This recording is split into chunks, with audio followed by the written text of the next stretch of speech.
Alhamdulillah, pada kesempatan kali ini kita akan kembali melanjutkan Syarah Al-Hikam oleh Ahmad Zarruq di halaman 119 ini. Ibnu Athaillah menambahkan lagi kepada kita, mengajarkan lagi kepada kita kata hikmah yang baru. Wali'an tashhaba jahilan la yarda an nafsihi khairul laka min an tashabah aliman yarda an nafsihi. Ibnu Athaillah memberikan kita kata hikmah yang sangat bijaksana, sembari mengatakan, sungguh engkau bersahabat dengan orang yang sedikit ilmunya, tetapi dia tidak mengikuti, la yarda, tidak mengikuti, tidak ridho terhadap hawa nafsunya, khairul laka, itu lebih baik Anda jadikan jadi teman, min, daripada Anda menjadikan aliman yarda an nafsihi, tapi Anda punya teman yang sangat cerdas, yang sangat pintar, tetapi suka mengikuti hawa nafsunya. Ya. Yang paling bagus memang adalah kita memiliki sahabat, kita memiliki kerabat, teman sudah berilmu, kemudian dia juga enggan mengikuti hawa nafsunya, itu paling bagus. Yang paling jelek tentunya sudah tidak berilmu, ikuti lagi hawa nafsu. Ya. Tetapi ada tingkatan kedua dan ketiga. Kalau kita disuruh pilih bergaul kepada orang jahil, tetapi dia tidak mengikuti nafsunya, orang alim pintar tetapi suka mengikuti nafsunya, maka Ibnu Athaillah dalam kitab ini memberikan kita petunjuk, lebih baik jadikan yang pertama sebagai sahabat, ya, jahil tetapi tidak mengikuti hawa nafsu, ilmunya mungkin ya terbatas, tetapi dia tidak suka mengikuti hawa nafsu, daripada kita punya sahabat orang pintar tetapi suka mengikuti hawa nafsunya. Cerdas atau licik, ya, beda-beda tipis itu, cerdas, licik. Ujung-ujungnya kita bisa apa bilang orang biasa itu napatulki, ya kan? Orang yang bisa patul itu kan orang pintar, ya. Mustahil ada orang bodoh atau orang kurang ilmu yang patul kita, tidak ada itu. Justru mungkin ya, akalnya itu tinggi sehingga dan seterusnya. Oke, kultu. Nah, di sini Ahmad Zarruq menambahkan, apa yang dimaksud dengan bersahabat? Sahabat dalam bahasa Arab itu secara umum artinya orang yang menemani dan mempercayai. Makanya kenapa Abu Bakar dikatakan sahabat? Padahal Abu Bakar itu bukan hanya sekedar sahabat atau teman Rasul, ya. Abu Bakar itu mertuanya Rasul, ya. Umar dikatakan sahabat, mertuanya Rasul. Utsman, Ali dikatakan sahabat, menantunya Rasul. Kenapa dikatakan sahabat? Sahabat secara umum artinya selalu mendampingi, menemani dan meyakini Rasul sallallahu alaihi wasallam Muhammad sebagai nabi. Ya, beda kalau misalkan ada sahabat, ada orang kafir Quraisy tapi tidak mengikuti nabi. Mungkin sama-sama tetangga dengan Rasul tapi tidak beriman, ya kan? Kita tahu misalkan Abu Lahab, Abu Jahal dan seterusnya. Tetapi ketika dia tidak beriman, tidak dikatakan sahabat. Di sini sahabat itu berarti selalu mendampingi kita, bestilah, anak muda mengatakan besti. Baru biasa selalu bersama, saling mendukung antara satu dengan lain. Apa yang dimaksud sahabat dalam kitab ini? Ahmad Zarruq menambahkan, yang dimaksud sahabat menjadikan tadi orang jahil itu sahabat, sawa'un kana syaikhan au qarinan au tabi'an. Apa artinya?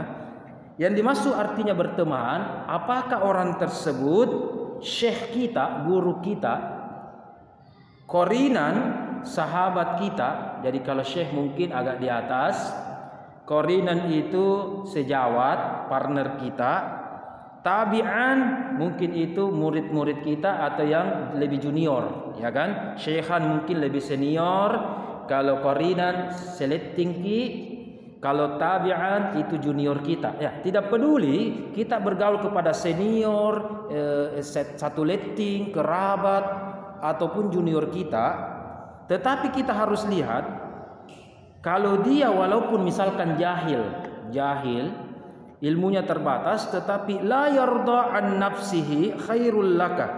Dia tidak suka mengikuti hawa nafsunya. Itu lebih baik. Kenapa? Di sini Ahmad Zarruq menjelaskan. Kalau tadi Ibnu Athaillah tidak menjelaskan, cuma kumpulan kata hikmah saja. Tapi muridnya, di antara muridnya ini bernama Ahmad Zarruq, itu menambahkan, kenapa lebih penting kita utamakan sahabat yang kurang ilmu tapi tidak mengikuti nafsu daripada bersahabat sama orang cerdik, orang pintar tetapi suka mengikuti hawa nafsu? Itu salasan. Jawabannya ada 3. Yang pertama, at-tawadu li ibadillahi. Orang yang jahil tetapi dia tidak mengikuti hawa nafsu, minimal dia punya rasa tawadu, tahu diri, ya kan? Rendah hati. Kenapa rendah hati? Dia tidak mengikuti hawa nafsunya. Kalau orang mengikuti hawa nafsu, ada orang beli kipas, kita panas tak putar, ya kan? Beli kulkas, beli mobil, kita juga, ya kan? Itu namanya iri, ikuti hawa nafsu, marah, dengki, apalagi hasud, ya kan? Berarti mengikuti hawa nafsu. Tapi orang jahil, walaupun dia, mohon maaf, mungkin dia pendidikannya kodong apa kata ma SDG ataukah ya mungkin bukan dia orang profesor, doktor, ya orang biasa juga siap pendidikannya. Tetapi kalau dia tidak mengikuti hawa nafsu, ya, misalkan ini rajin ikut pengajian ke sini sehingga akhlaknya terbentuk, lebih baik bergaul ke sama ini semua, ya kan? Kenapa? Minimal ada yang dimiliki 3 hal. Yang pertama tawadu. Dia rendah hati. Oh, kita tahu diri. Oh iya, saya tidak pantas ya kan? Oh iya, kita mau apa mau, ya kan? Daripada orang sombong, boroi, bagaimana? Ya kan? Orang pintar tetapi mengikuti hawa nafsu, salah satu cirinya adalah orang sombong. Makanya di sini lebih baik itu bergaul kepada jahil tetapi tidak mengikuti hawa nafsu. Karena yang pertama pasti orangnya tawadu kepada orang lain. Satu. Kemudian talabul haqqi bisidqi. Kalau ada orang jahil bergaul sama kita, tidak mengikuti hawa nafsunya, kalau ada kasih yang haknya, dia minta kepada kita, ya, orang-orang jahil ini. Talabul haqqi bisidqi, dia minta haknya nak minta kodong. Bisidiki, dia dengan jujur ki, anuku itu memang tidak ada buktinya, anuku itu saya tadi punya itu, ya kan? Di sini berlaku umum bapak-bapak, ibu-ibu, ya. Saya lihat ini tahun-tahun terakhir ini, tahun 2025, banyak sekali sengketa tanah yang sudah ketuk palu, ya. Kita tidak tahu siapa sebenarnya pemenang aslinya. Ya, pemenang aslinya dipetarani saja dari ujung pukul ujung 2 memang itu, ya. Belum lagi ada, saya dengar di sini ada lagi banyak itu sudah diketuk palu, ini yang menang, PT ini yang menang, rincinya ini yang menang, aktanya ini menang. Kita tidak tahu. Saya hanya menyebutkan satu riwayat. Suatu ketika Rasulullah sallallahu alaihi wasallam didatangi 2 orang tentang tanah, ya, tentang tanah. Ini penting bapak-bapak, ibu-ibu. Tanah itu sedikit dilihat, misalkan 1 jengkal. Tetapi memang 1 jengkal, tetapi tidak dihitung di bawahnya kali berapa dalamnya. Ya, kita bertetangga. Kemarin itu ada saya lihat seklur di kelurahan kabupaten yang lain. Di sini Ustaz, bahaya di sini kampung. Kenapa? Banyak orang baku bombe gara-gara tetangga dinding ji, ya kan? Dinding naji, ya kan? Berapa senti ji, 1 jengkal, setengah senti, baku bombe mi apa dan seterusnya, ya kan? Oke. Ingat, 1 jengkal, setengah jengkal, jangan 1 jengkal, 1 senti mu, 1 senti, ya kan? Memang 1 senti bapak-bapak ibu-ibu, tapi berapa talannya itu? Ya, berapa dalamnya itu? Sampai ujung, sampai magma, sampai laharnya bumi, itu intinya bumi, masya Allah. Ya, apalagi kalau 1 meter, 2 meter, hektare dan seterusnya. Ya, berarti ini kita harus memang sensitif. Lebih baik kita menjaga diri kita, ya. Ada 2 orang datang kepada Rasul tentang tanah ini. Ya, tentang tanah. Yang pertama, ya ini alim. Yang kedua jahil. Saking alimnya ini bisa mendatangkan saksi palsu. Saking alimnya orang bisa mendatangkan bukti palsu. Namanya orang cerdik, ya kan? Bisa dicetak, apakah ijazah, sertifikat, kita sewa pengacara. Jahil, sudah jahil, mohon maaf, miskin lagi, ya kan? Tidak bisa ada pembelanya, tidak ada yang bantu, oke? Tidak ada buktinya. Kita anggaplah alim yang kaya, jahil yang miskin datang kepada Rasul, ya, tentang sebuah sengketa tanah. Ada yang bisa prediksi kira-kira ibu-ibu yang mana diketuk palu yang menang ke tanah tersebut? Yang mana ibu-ibu? Yang mana? Sebelum saya jelaskan ini ceritanya, alim kaya atau jahil miskin? Kira-kira yang menang di hadapan Rasul siapa ibu-ibu? Jahil. Jahil berarti tidak ada buktinya, baru miskin lagi, ya kan? Tidak bisa menyuap, tidak bisa menyogok orang, ya. Ternyata Rasul sallallahu alaihi wasallam, nabi kita, ketuk palunya itu yang dimenangkan ini alim yang kaya. Kenapa? Ada buktinya. Ilmu syariat itu adalah ilmu bukti. Ini tanah mana buktinya, sertifikatnya, aktanya, ya kan? Oke kan? PBB-na, apana? Mana buktinya? Mana buktinya? Kita ini apa? Warga negara Indonesia, mana KTP tak? Mana apa tak? Ya kan? Jangankan itu, sekarang lagi orang naik haji ada lagi nusuknya lagi, mana buktinya? Ya kan? Ada lagi itu. Oke? Lanjut. Oke. Tetapi Rasul secara batin tahu ini sebenarnya tanaya punyanya sang jahil tapi miskin. Punyanya. Secara syariat yang kaya ini bisa mendatangkan, ini saksiku saya Rasul, ini buktiku tertulis, ini ada nuna apa ya, kan dibuat-buat ya. Kita ingat pada masa jahil dulu, secara umum orang Arab itu tidak tahu menulis ya. Sudah misalkan miskin, kasihan, jahil, tidak tahu lagi, buta huruf lagi, tidak tahu menulis. Oke, lanjut. Orang pintar bisa menyewa, bisa mendatangkan saksi palsu. Oke, ketuk palu. Oke, yang menang si pulang. Ini ada buktinya, tahu. Mau disalahkan tidak bisa. Secara syariat yang ada buktinya, ada sertifikatnya, hitam di atas putih, itu menang. Ya, itu menang. Tapi Rasul bukan hanya sebagai seorang hakim. Nabi juga adalah ahli spiritual. Ya kan? Dia matanya tajam. Kalau kita mengatakan indera ke-6, bahkan indera 10 kalau ada. Ya, Nabi itu tajam sekali. Nabi tahu yang menang ini, yang punya ini yang orang jahil kasih yang miskin. Tapi Nabi punya strategi. Oke, berdasarkan bukti-bukti yang ada, yang menang adalah si fulan. Ada buktinya, ada saksinya dan seterusnya. Sebelum Anda tinggalkan tempat ini, saya ingin memberikan nasihat kepada Anda berdua. Siapa yang ini mengambil tanahnya saudaranya 1 jengkal saja, maka dia akan diazab, bukan hanya di neraka, dikubur, dihimpit, dan seterusnya, disiksa, ya kan? 1 jengkal lagi, apalagi ini, ya. Oke, demikian. Shadaqallahul azim. Pulang semua. Pulang ini sahabat kah? Yang orang alim domba-domba nih. Saya menang memang ini menang. Mulutna Nabi memang nak kasih menang.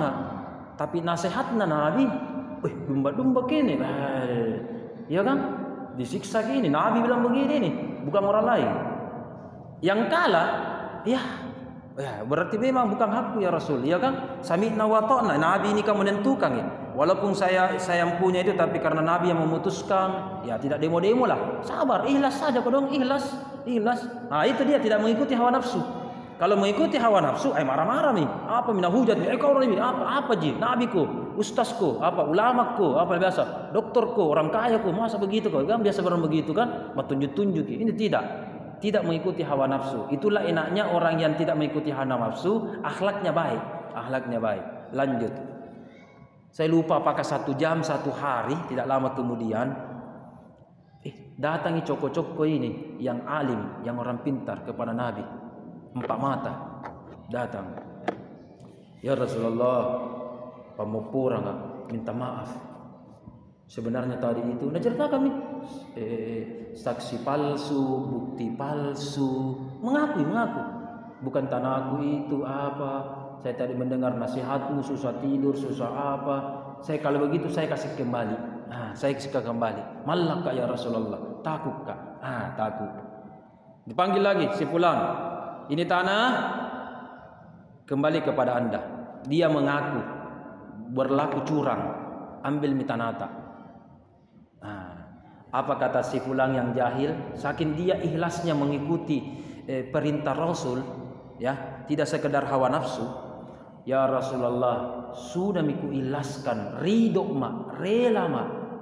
Itu kan perintah tak, putusan tak. Istilahnya kita tidak mau menelan ludah sendiri. Tak kala ikhlas mak, ku terima ya Rasulullah. Ini bagaimana? Ini yang orang kaya tadi bukan haknya, nak kasih kita ditolak bagaimana? Inilah asal usul pertama namanya wakaf. Ya, jadi tidak ada yang terima. Si alim tidak mau karena memang bukan punyanya. Si jahil juga ridho ikhlas ya kan? Kalau begitu kembalikan kepada kita Rasul untuk kelola untuk masyarakat ini, maslahat kita. Diwakafkanlah tanah itu untuk kemaslahatan umat Islam. Inilah cerita wakaf pertama di dalam agama Islam. Ya, kurang lebih ini di Madinah terjadi kalau tidak salah. Oke? Apa hikmahnya? Ternyata betul kata Ahmad Zarruq, orang jahil tetapi tidak mengikuti hawa nafsu ada 3 keuntungannya bergaul sama mereka. Yang pertama tawadu, ya, tidak boroi, sombong, tidak boroi. Dia orangnya rendah hati. Yang kedua, talabul haqqi bisidqi. Kalaupun dia menuntut haknya dengan baik. Tidak biasa marah-marah apa, ya kan? Mohon maaf bicara kotor tummi apa, tidak. Ya, orang yang tidak mengikuti hawa nafsu, dia tetap enjoy, santai, tenang. Dia kembalikan, oh iya, mungkin ada yang lebih suka. Hilangi sendalku di situ. Mungkin ada yang lebih butuh. Ya, semoga tidak hilang ya sebentar. Tapi aman je.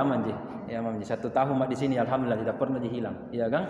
Alhamdulillah. Ya, misalkan ya, kalau ada yang kasih hilang sebentar tidak apa-apa je. Ada yang mungkin lebih butuh kosong. Ya kan? Ada yang apa? Beli lagi kalau insyaallah ada rezeki dan seterusnya ya. Itu enaknya. Jadi ketika kita merelakan, mengikhlaskan hal tersebut, dapat pahala. Tapi kalau lanyat tompi nampak nokot tompi, kak dorot tompi, korokoran tompi, bicara kotor tompi, hidup lagi, masya Allah. Apa mina catat malaikat ini? Harusnya dicatat sabar. Oke, ini sudah hilang, dicatat lagi marah-marah, mengumpat, memfitnah, masya Allah ya. Oke, yang ketiga, al insafu min nafsihi, dia adil. Dia tenang dan adil terhadap dirinya sendiri. Jadi orang jahil, walaupun dia jahil tetapi tidak mengikuti hawa nafsunya, minimal dia adil terhadap dirinya sendiri. Bisa ditempatkan, oh saya begini, ya, tidak mengikuti hawa nafsu. Misalkan ada emas di sini. Orang alim yang mengikuti hawa nafsu, oke? Orang jahil tidak mengikuti hawa nafsu, bagaimana? Ada emas di sini. Ya, ada emas walaupun sekecil ini, misalkan emas sekecil ini warna emas, oke? Kalau orang alim bagaimana? Bagaimana caranya ku ambil ini tidak lihat kak. Ada CCTV. Bagaimana caranya ku hacker atau ku hapus datanya? Itu kan saking pintarnya misalkan kan? saking pintarnya tak ada buktiku, ada apa aku, pura-pura tak begini kan, iya kan, apa itu, ambil mie, misalkan, ya kan. Tapi kalau orang jahil, nggak ada kasih CCTV, tidak ada di CCTV. Ini kan walaupun saya tidak dilihat CCTV, Allah kan yang lihat. Ini kan bukan milik saya, ya kan? Saya kasih panitia untuk mengumumkan, dan seterusnya. Berarti walaupun dia keterbatasan ilmu atau mungkin keterbatasan harta, tetapi kalau dia tidak mengikuti hawa nafsu, itu lebih selamat kita jadikan teman daripada ada orang kaya tetapi dia suka bahkan mempertuhankan hawa nafsunya. Nauzubillahi min zalik. Masya Allah, ya kan? Oke, sedikit lagi di sini dikatakan bahwa qala Ammar radhiyallahu anhu. Ammar radhiyallahu anhu berkata, ya, kenapa kita harus lebih mengikuti orang jahil yang tidak mengikuti hawa nafsu? Karena ada 3 perkara. Yang tadi al-insafu min nafsihi, itu tadi adil ya. 1, dia mampu adil. Oke. Wa badhus salami lil alam. Walaupun dia jahil tetapi tidak mengikuti hawa nafsu, maka dia selalu mendabarkan keselamatan. Ya, beda kalau orang mengikuti hawa nafsu, merusak, mengambil hak orang lain. Tapi orang jahil yang tidak mengikuti hawa nafsu, dia selalu menebarkan salam, selamat orang. Jadi tidak ada orang nasakiti, enak bergaul sama dia, tidak melakukan hawa nafsu. Kalaupun dia salah kodong, karena dia mungkin tidak tahu. Kalau diajari sedikit, oke, mengerti nih, ya kan? Diajari 1 kali 2 kali, oke, mengerti nih. Tapi kalau orang cara diajari, bukan begitu. Begini ya, lebih pintar ki, mau ceramai tapi lebih pintar ki, ya, lebih pintar dan seterusnya. Jadi itu ada plus minusnya, ya, plus minusnya. Sehingga kita menempatkan sesuatu pada tempatnya itu, kita harus berbicara kepada seseorang harus sesuai dengan akalnya. Kalau begini kita katakan begini, kalau begini bergaul sama ini, ya kan? Ya, jadi tidak harus mengikuti hawa nafsu. Oh, dia harus dibilang hebat apa dan seterusnya. Saya berikan contoh.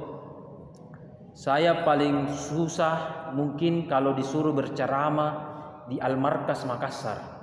Saya lebih pilih ceramah di masjid ini atau di masjid raya lah, ya. Kenapa? Kalau di masjid raya awam, masyarakatnya umum ya. Kalau di Al-Markas saya lihat dan saya pertimbangkan itu heterogen. Mau bicara yang standar bahasa pasar, oke, ada pasar Teron di situ Al-Markas, ya kan? Banyak di situ di pasar Sunu Sunu banyak di situ jualan, banyak orang awam. Tetapi susah juga kita berceramah hanya bahasa sederhana. Di samping Al-Markas ada juga Perdos, perumahan dosen, ya kan? Perumahan dosen dari kampus Unhas, ya kan? Jadi ada doktor-doktor, profesor-profesor dan cendekiawan di situ. Bagaimana caranya kita itu? Makanya orang yang menghadapi masyarakatnya itu harus mengetahui apa kedudukan dan bagaimana otaknya masing-masing. Kalau kita punya kerabat jahil tetapi alim, maka cara mendidik kita harus beda. Ya, orang jahil ketika kita ajari tetapi tidak mengikuti hawa nafsu, ya. Kita ajari, kalau kau dong salah-salah tidak apa-apa. Jangan marah, ajari kau dong. Memang begitu. Ya. Oke. Kemudian yang kedua, orang alim cara pengajarannya juga beda. Cara pengajarannya orang beda. Kalau kita dikala logika, dikala kecerdasan, dikala apa, tidak masuk di akal, tidak naikuti gitu. Ya, sehingga kita juga harus memberikan argumentasi.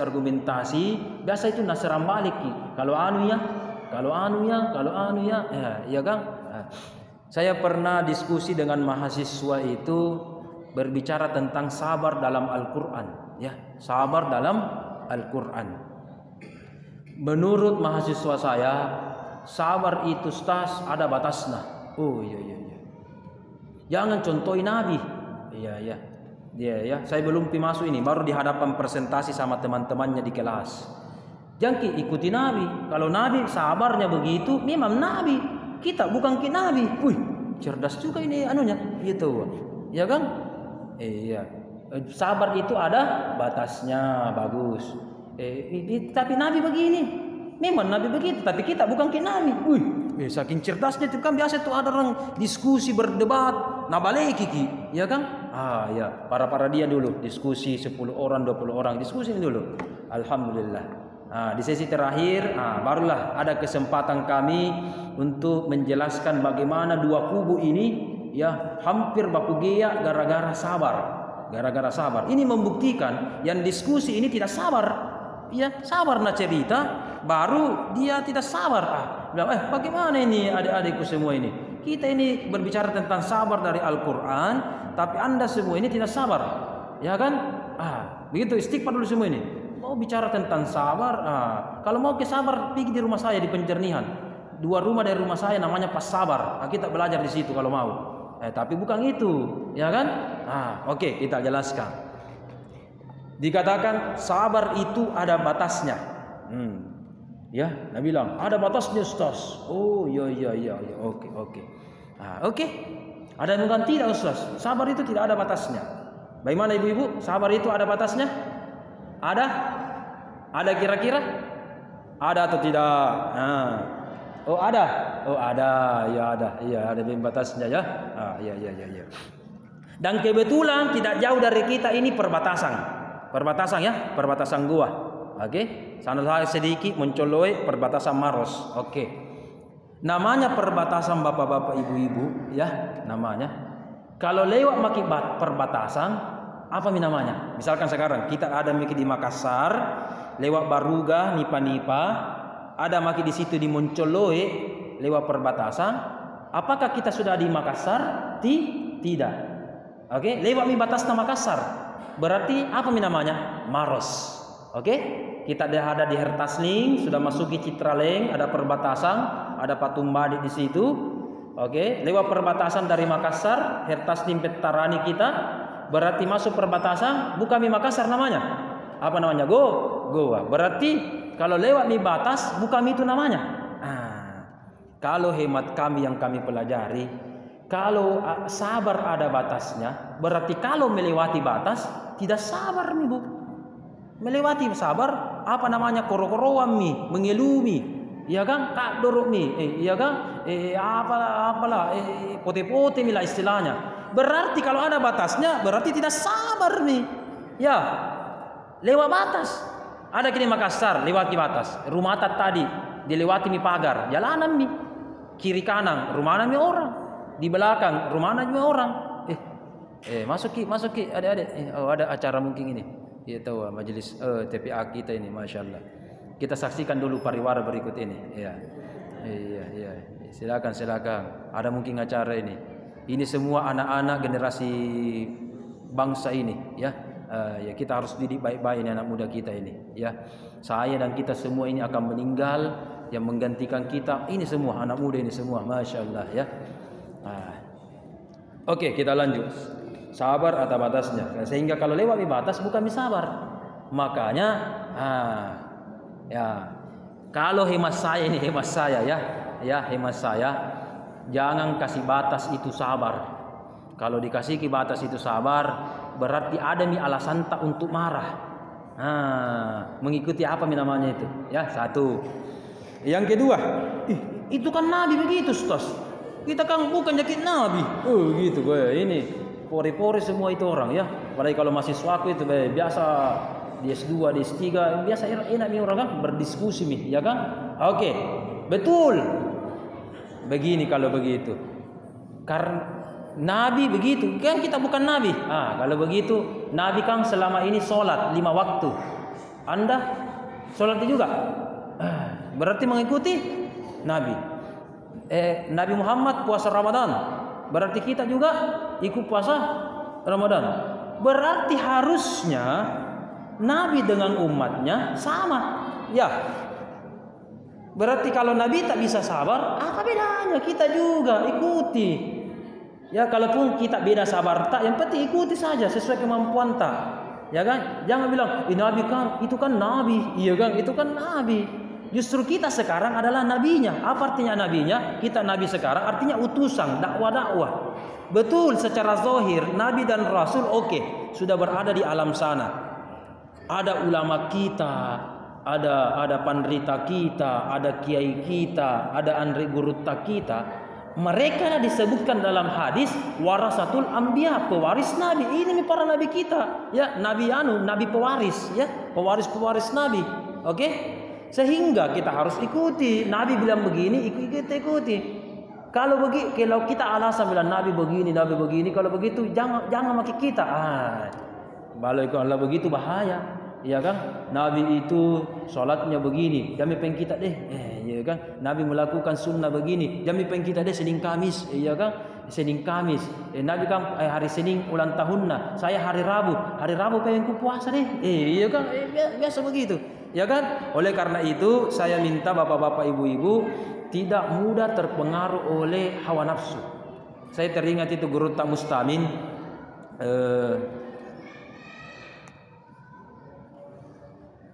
Saya teringat Guru Tak Mustamin itu ketika mengajari kami bahwa bahayanya itu menafsirkan dan memahami agama dengan hawa nafsu. Bahayanya pernah terjadi pada Orde Lama, Orde Baru.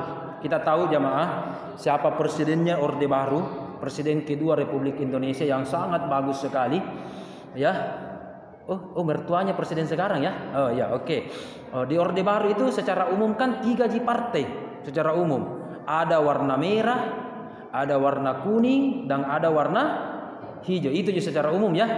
Dan yang selalu menang, selalu pasti yang warna kuning. Itu adalah partainya pemerintah, PNS, presiden, ya kan? Secara umum lah rata-rata ini, ya kan? Yang hijau itu mungkin pesantren, pondok, madrasah. Yang merah itu mungkin yang non muslim dan seterusnya. Dulu ada orang yang mengatasnamakan bahkan Al-Quran dengan hawa nafsunya. Apa Nabi bilang Guru Tak? Dia itu berpolitik, tetapi berpolitik tidak secara cerdas, tetapi secara licik. Licik apa? Menggunakan kecerdasannya dengan hawa nafsu. Apa contohnya? Guru Tak langsung menambahkan. Ada oknum. Apa itu oknum? Sebagian yang jahat atau yang menyalahgunakan. Jadi tidak semua tahu ini, tidak semua. Oknum kecil. Mentang-mentang partai hijau itu rata-rata dari pesantren, ya. Dia mengambil ayat. Ini warna kuning ini. Kenapa menang terus ini? Kita harus cari cara ini. Ya, black campaign, ya, kampanye hitam. Bagaimana caranya? Ada ayat ku dapat dalam surah Al-Baqarah, bisa kita berantas itu. Apa itu ayat? Ini menggunakan ayat, kemudian menggunakan kepentingan hawa nafsu untuk politik. Bahkan itu lebih parah lagi. Apa ayat itu? Surah Al-Baqarah juz pertama. Ya, wala taqraba hadhihi syajarah. Jangan dekati pohon. Ini kan warna kuning, apa lambangnya, logonya warna kuning kan? Pohon. Ya kan? Pohon, ya kan? Kemudian diambil. Coba lihat itu artinya. Jangan dekati pohon ini sambil ada logonya. Ya kan? Ini logo beringin, pohon beringin. Yang dimaksud ini ayat bukan pohon beringin, pohon huldi ya. Ya, dengan beberapa penafsiran yang ada. Jadi pohon huldi. Dan ini ayat tentang kisahnya Nabi Adam dengan Siti Hawa. Adam, Hawa, jangan dekati pohon ini. Tetapi ada orang menggunakan hawa nafsu bagaimana? Sambil mengangkat. Jangan dekati. Dekati saja tidak boleh, apalagi coblos ini warna kuning. Jangan. Oknum. Itu namanya mengikuti apa? Hawa nafsu. Tidak mengikuti keilmuannya. Yang melakukan ini bukan orang bodoh, orang tahu ayat. Ya kan? Kalau orang tidak tahu mengaji, tidak tahu ikra, bagaimana nak tahu gitu ayat? Ya kan? Tapi dia apa? Itu tadi menggunakan hawa nafsunya. Kepintaran tapi hawa nafsunya. Itu bahaya. Dibaleki. Disambung sama Guru Tak Mustamin, dibaleki. Itu yang warna hijau itu. Nabi bilang jangan dekati pohon ini. Carikan dulu ayat. Ada ayat juga diambilkan. Surah Al-Baqarah juz kedua. Tadi juz pertama, ini juz kedua dihantamkan.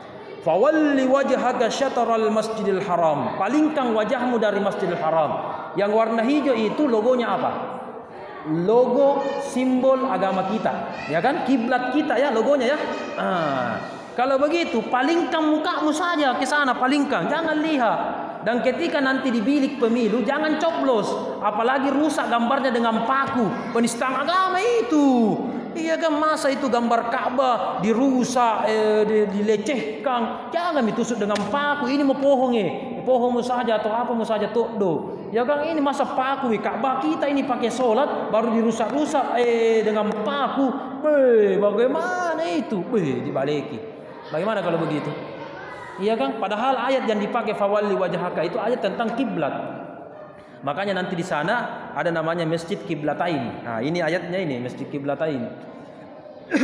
Satu lagi sebelum kita tutup.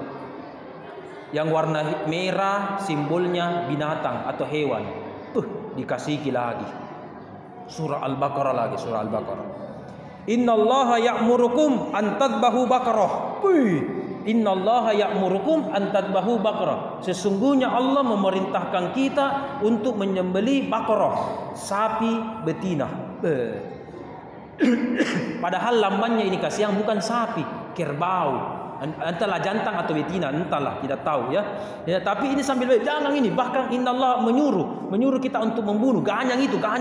Ini orang kafir ini semua yang warna merah misalkan ya, ganyangi, bunuh. Padahal ini ayat kisah tentang Nabi Musa dengan Bani Israel, ya kan? Dia pelenterkan itu ayat. Nah, apa kesimpulannya?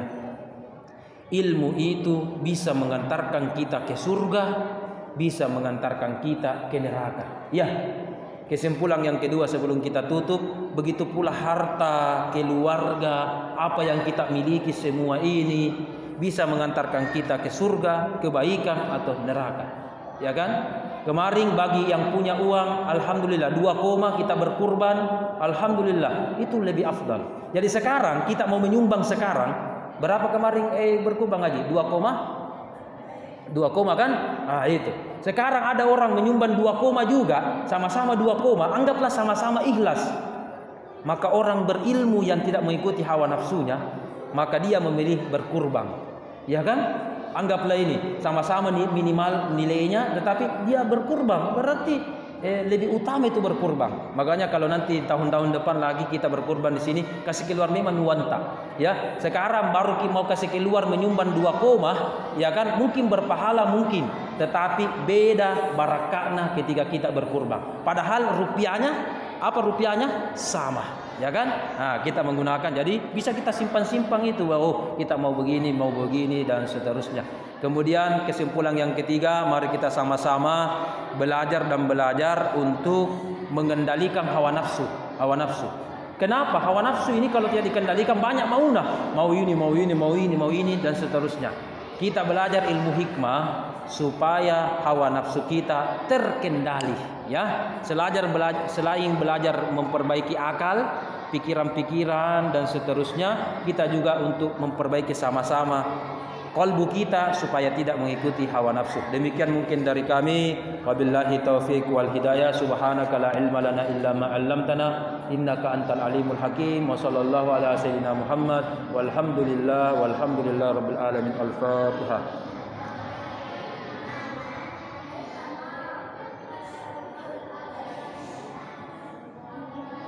Amin. Terima kasih. Assalamualaikum warahmatullahi wabarakatuh.